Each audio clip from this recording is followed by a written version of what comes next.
Hola, vamos a ver en esta sesión cómo trabajar con los documentos del Europass en dos vertientes. Por un lado, vamos a ver cómo utilizarlo en la práctica docente directa, porque es un muy buen recurso para la práctica docente en la etapa de secundaria, y por otro lado, vamos a utilizarlo como profesores o como futuros profesores para facilitarnos el acceso laboral. En este caso, vamos a ver cómo lo utilizaríamos para unas oposiciones o para preparar una programación que queramos entregar en una entrevista. Tenemos aquí nuestro tema 5.2, dos pequeños vídeos de introducción a lo que es el Europass. El Europass, a veces cuando miramos los documentos es un poco lioso porque ha ido variando a lo largo de la historia, entonces aparecen varios documentos que están englobados dentro de distintas partes. Vamos a ver cuáles son. Actualmente, el Europass tiene 5 documentos. El currículum vitae, que se crea online y es un currículo estandarizado a nivel europeo, donde uno pone sus experiencias laborales, básicamente. Es lo que sabemos que es un currículum. El pasaporte de lenguas, que nos interesa especialmente a la parte de didáctica de la lengua extranjera. Y después hay otros, el primero, el currículo, y el segundo, el pasaporte de lenguas, los hace la propia persona. Es una autoevaluación o una declaración de lo que uno ha hecho. Los otros tres, movilidad de Europass, suplemento al título o el suplemento al título superior, son documentos que no hace el propio alumno, sino que se lo tienen que hacer a ellos. En el caso del movimiento de movilidad es, por ejemplo, si uno va de Erasmus o uno va con algún tipo de beca, la universidad saliente y la universidad entrante hacen un acuerdo y después le elaboran un documento a ese alumno con su experiencia en esa estancia que ha tenido en otro sitio. En ONGs, en fin, son distintas instituciones, simplemente llegan a un acuerdo entre las dos para elaborarle al final de la experiencia ese documento.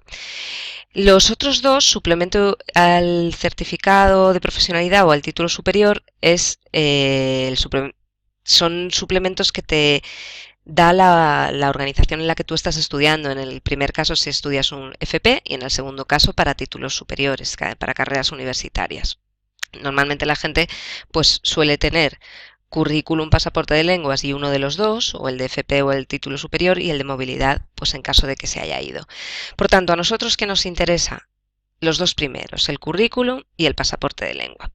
El currículum es uno de los estándares de aprendizaje de bachillerato, si os acordáis, por tanto es interesante hacerlo. Simplemente nos metemos en el sitio del Europass, si no os gusta en inglés o no estáis, o vuestra lengua no es el inglés, la que estáis dando como lengua extranjera, entonces nada, simplemente pinchamos aquí y se crea un currículo con un orden, con una plantilla estandarizada a nivel europeo. ¿Vale? Eso lo pueden hacer los alumnos fácilmente.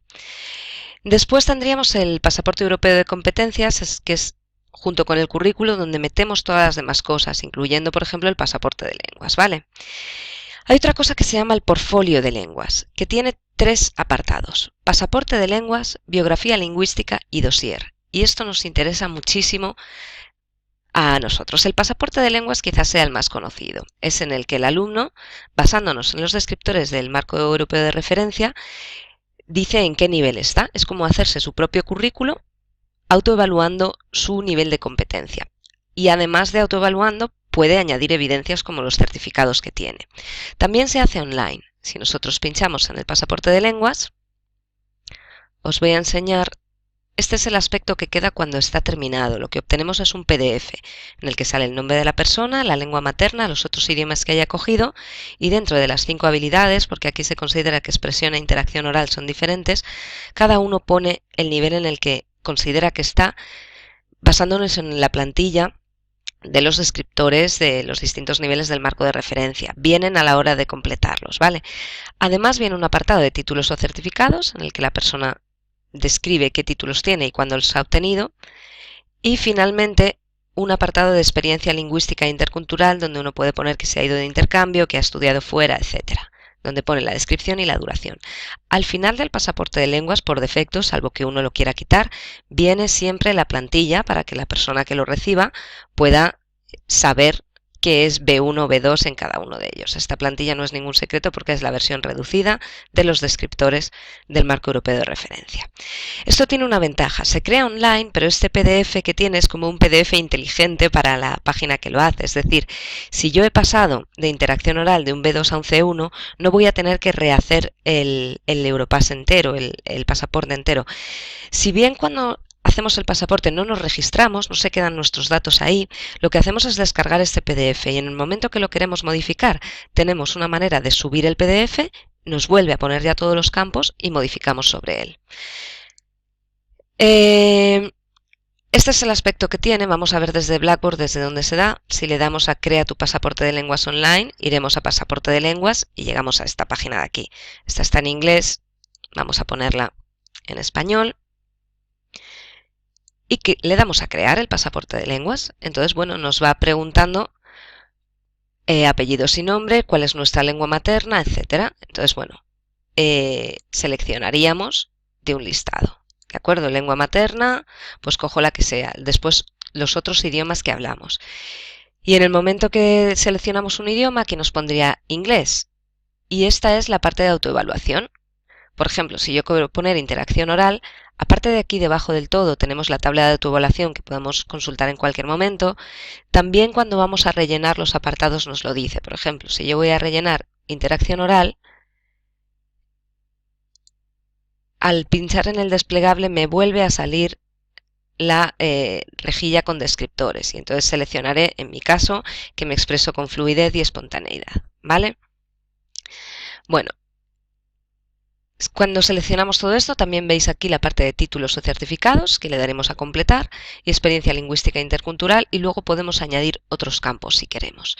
Esto es útil con todos los alumnos y se puede hacer desde los niveles más básicos y es un bonito proyecto de centro para ir viendo la evolución año tras año. Esto no va a cambiar en un trimestre. Evidentemente, en una evaluación no vamos a pasar de un nivel C1 a un C2, pero sí a lo largo de los años que pasemos en el instituto. Tiene, aquí enlazados dejo el cómo crear el pasaporte de lenguas con las instrucciones y distintas plantillas por si en vez de querer hacerlo online lo queréis hacer en Word, también proporciona plantillas, el Consejo de Europa, la rúbrica, que es la del marco de referencia. Y bueno, aquí viene una portada y una carpeta, a ver si las tengo por aquí. Es un PDF, mirad, esta es la carpeta, que la imprimimos en A3 y la doblamos por ahí, y esta es la portada en A4, que bueno, le da cierta enjundia con los logotipos de Europass, ¿vale? Esto sería para proporcionárselo a nuestros alumnos. Entonces, además del pasaporte, esto sería el pasaporte de lenguas, en el que nosotros ponemos nuestros niveles, pero hay otros dos elementos que son muy útiles para la educación, que es la biografía en lingüística. Es un documento en el que el alumno va rellenando, junto con una guía, todas las lenguas con las que él está en contacto, es decir, su lengua materna, las lenguas que aprenden, las lenguas que hablan en su entorno, lo que sabe hacer con esas lenguas, cómo las está aprendiendo, cuál es su manera de aprender en cada uno de los apartados. Por ejemplo, si decimos, ¿cómo aprendo a mejorar mi capacidad de comprensión lectora? Y entonces el alumno va escribiendo cuáles son sus estrategias. Es un proceso de autorreflexión y un instrumento para la autorreflexión o la reflexión simplemente sobre el propio aprendizaje. Y por último tenemos el dossier. El dossier desde mi punto de vista está algo anticuado porque en origen son dos sobres físicos en los que el alumno metía por un lado trabajos y productos que él había producido, textos, etcétera, y en el otro ponía como recuerdos de eventos que han tenido que ver con su aprendizaje de las lenguas. Ahora mismo yo creo que el dossier debería ser un dossier digital, un portfolio digital en el que el alumno pusiera en digital las grabaciones, sus trabajos escritos, etcétera. Ya más que ser un sobre, quizás sea un portfolio digital para este tipo de alumnado actualmente. Pero entendemos la idea, que es el pasaporte de lenguas, es donde el alumno dice lo que el nivel que está de cada cosa. La biografía lingüística es qué lenguas habla, cómo las aprende, etcétera, y el dossier donde pone muestras de sus productos. Hay una muestra de portfolio europeo que ha elaborado el Ministerio de Educación, donde viene biografía y dossier, pasaporte y una guía didáctica. Y esto me parece extremadamente útil. Vamos a ver cómo sería la biografía y el dossier, porque el pasaporte de lenguas es igual para todos. Voy a cerrar aquí muchas páginas que tengo abiertas y vamos a verlo. Este documento es para el alumno, el de biografía y el dossier, guía didáctica es para el profesor. El documento para el alumno, en primer lugar, le enseña todo lo que es y, como veis, es un lenguaje que está dirigido a un alumnado de la ESO. Nos explica qué es el portfolio, qué secciones y materiales incluye. Como veis, el pasaporte es mi perfil lingüístico, experiencias y certificados, que ya hemos visto. Mi biografía es mis lenguas, en qué lenguas me comunico, qué sé hacer con ellas, cómo lo hablan otras personas. En otras lenguas es qué otras lenguas hablan a mi alrededor, qué sé de ellas. Mi manera de aprender, esto es importantísimo, cómo aprendo, qué he aprendido y qué me ha ayudado, y mis planes de aprendizaje, donde el alumno se plantea una serie de objetivos y él marca qué va a hacer para conseguirlos. Os dais cuenta que es un enfoque muy bonito, ¿vale? Y el dossier, pues trabajos escritos y grabaciones, y el segundo sobre documentos y recuerdos, como veíamos. Si nosotros bajamos, este es el apartado del alumno, aquí le enseña cómo se rellena. Es decir, tenemos... Voy a bajar hasta que veamos una de las listas. Mirad, esta sería el apartado de mis lenguas. ¿Qué lengua uso? ¿Dónde la uso? ¿Qué hago con ella? ¿Dónde la aprendí? Y el alumno va rellenando. Y después de rellenar qué lenguas conoce, va a ir diciendo qué sé hacer con mis lenguas. Entonces aquí lo que va a hacer es poner, por ejemplo, escuchar. En inglés estoy en un nivel A2. Aquí pondría una I de inglés. En francés estoy en un nivel A1, por tanto pondría el francés aquí. Y veis que son los descriptores, pero no siempre, son los descriptores adaptados. Por ejemplo, en alguno de ellos son sacados tal cual del marco europeo de referencia, pero en otros hace referencia mi instituto o mi barrio. Es decir, es la información que pone, pero en la parte que pone, pues en el entorno laboral, aquí evidentemente lo van a cambiar. De tal manera que el alumno, como veis, iría redactando dentro de cada área, escribir, hablar, todos los descriptores del marco de referencia, como está en cada uno de sus lenguas, ¿vale?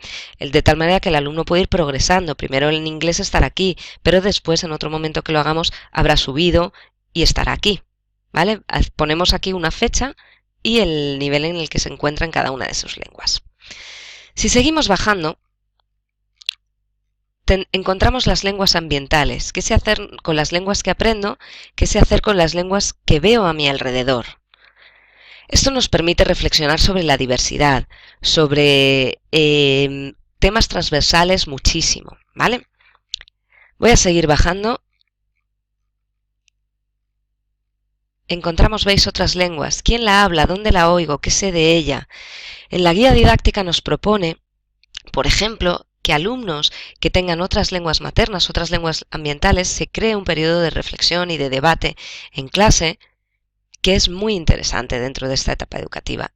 Y después, por último, el alumno reflexiona sobre su manera de aprender. Tenemos la parte de escuchar, nos da una muestra y él pone cómo hace, busca pistas que me ayuden a adivinar la situación. Bueno, pues él pondrá otra manera, ¿vale?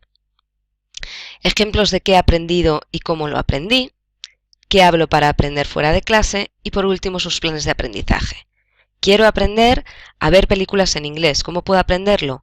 Cada día voy a hacer esto y cuánto tiempo voy a dedicarle, ¿vale? ¿Qué tenemos aquí de interesante? Bueno, pues una de las cosas más interesantes es la guía didáctica a la hora de utilizarlo dentro de una programación. Y esto lo vamos